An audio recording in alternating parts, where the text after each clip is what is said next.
this is the opening section of my first novel, The Lost Chord. While flicking through TV channels, I'm suddenly confronted with a vision of my past. My face fresh and smiling between the parted drapes of shoulder-length hair. I'm astounded at my composure as I pick out a medium-paced lick, my fingers sliding along the neck of my guitar to hit the high notes. The camera pulls away from me as the band's singer, Gino, steps forward to a microphone and takes up the vocal. His hair has been tied back into a ponytail, leaving his bog oak coloured face more exposed and angular than usual, its narrowness accentuated by his drooping, tight-pinched nose.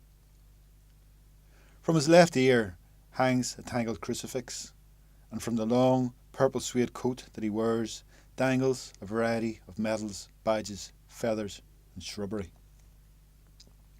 As he sings, his fingers are constantly moving, chunking out a mixture of rhythm and riff, until midway through the song, they fly off into a guitar solo that seems to cover a dozen octaves at the same time.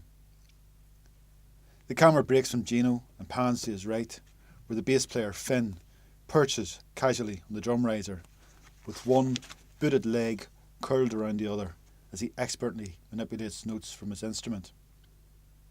He is wearing dark-tinted granny glasses and a decrepit top hat with spiked tufts of ginger hair poking through holes in it. The focus shifts just behind him to where the drummer, Aaron, is a spasm of constant movement, his head and entire body jerking in time to the rhythms that he hammers out, his eyes clenched shut and forehead bathed in sweat. The shot then cuts to keyboard player Justin, his eyes darting towards the camera as he delights in the attention, a cigarette burning between his lips as his hand flits between the triple-decked bank of synthesizer and organ. Then it's back to Gino, in time for the final moment of his guitar solo and the last verse of the song. The footage was shot about a year after I joined Duel. We'd been asked by a Belgian TV station to play 3 songs live in their Antwerp studio for a documentary they were making about the band when we were at the height of our success. The next clip, however, shows a totally different band playing a concert in Argentina, and the contrast is dramatic. The footage is from our last debauched world tour, and in retrospect it's easy to see that disaster was on the cards. The film clip starts with a lingering silhouetted shot of Gino taking a long slug from a bottle before turning back to face the camera and audience. Coming immediately after the Belgian footage, it is shocking to see how his earthy-looking complexion has been drained into a listless grey.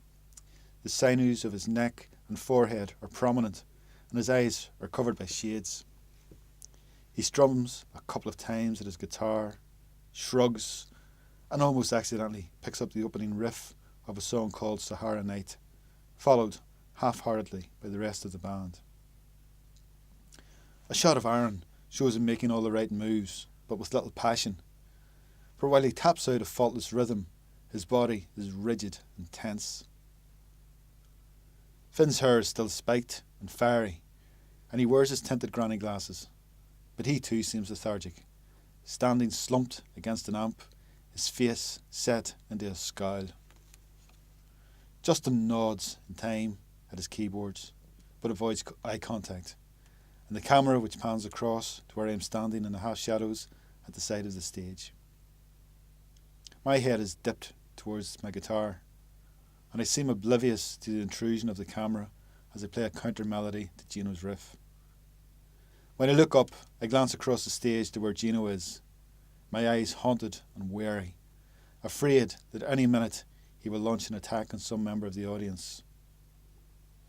Although I've seen this footage before, I'm still shocked at my own appearance and the contrast between the confident, slightly stoned guitarist who was on the screen a few minutes earlier and the emaciated and scraggly bearded figure I had become.